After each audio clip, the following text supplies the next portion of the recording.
মুহররম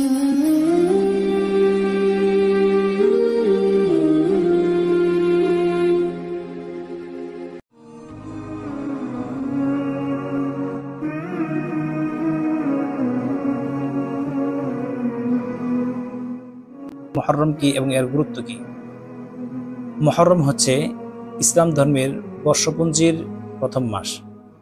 এটি সম্মানিত 4 মাসের মধ্যে একটি অন্যতম মাস, যাকে কোরআন শরীফে আশহুরুল হুরুম বলা হয়েছে। আল্লাহ তাআলা সূরা তওবার মধ্যে ইন্না ইদ্দাতাশ শুহুরি ইনদাল্লাহি 12 শাহরান ফি কিতাবিল্লাহি ইয়াওমা খালাকাস সামাওয়াতি ওয়াল আরদি মিনহা আরবাআতুন হুরুম। এখানে 4টি সম্মানিত মাসের বিষয়ে বলা হয়েছে। 10ই মুহররমে কি ঘটেছিল?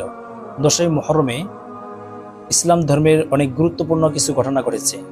এর মধ্যে থেকে গুরুত্বপূর্ণ একটি ঘটনা হলো হযরত মূসা আলাইহিস সালামকে এবং বনি ইসরায়েলদেরকে ফিরআউনের কবল থেকে আল্লাহ তাআলা নীল নদ থেকে বাঁচিয়েছেন। এবং এই আশুরার দিনে হযরত হুসাইন রাদিয়াল্লাহু তাআলা আনহুর শাহাদাত মর্মান্তিকভাবে ঘটেছিল, যা ইবনে কাসির এবং অন্যান্য কিতাবের ভিতরে বিস্তারিতভাবে বর্ণিত আছে। আশুরা রোজা রাখার ফজিলত কি? আশুরা রোজার বিষয়ে মুসলিম শরীফে আছে যে সুইলা আন সিয়ামি ইয়াউমি আশুরা ক্বালা ইউকাফিরু সানাতাল মাযিয়া। মুসলিম শরীফে এসেছে যে রাসূল সাল্লাল্লাহু আলাইহি ওয়াসাল্লামকে আশুরা রোজা সংক্রান্ত বিষয়ে জিজ্ঞেস করা হয়েছিল।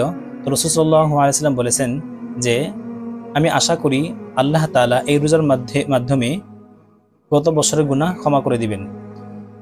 10ই মুহররমে একটি রোজা রাখা কি জায়েজ? 10ই মুহররমে একটি রোজার সাথে এ বিষয়ে রাসূল সাল্লাল্লাহু আলাইহি ওয়াসাল্লাম মুসলিম শরীফে বলেছেন যে আল্লাহ যদি আমাকে সামনে বছর বেঁচে রাখেন তাহলে আমি 9 তারিখ 10 তারিখ বা 10 ও 11 তারিখ রোজা রাখবো। অর্থাৎ এই হাদিসের সারমর্ম হচ্ছে তো রাসূল সাল্লাল্লাহু আলাইহি ওয়াসাল্লাম 2টি রোজা রাখার ইচ্ছা পোষণ করেছেন, তাই 10 তারিখের রোজার সাথে আরও একটি রোজা মিলিয়ে আমরা 2টি রোজা রাখবো।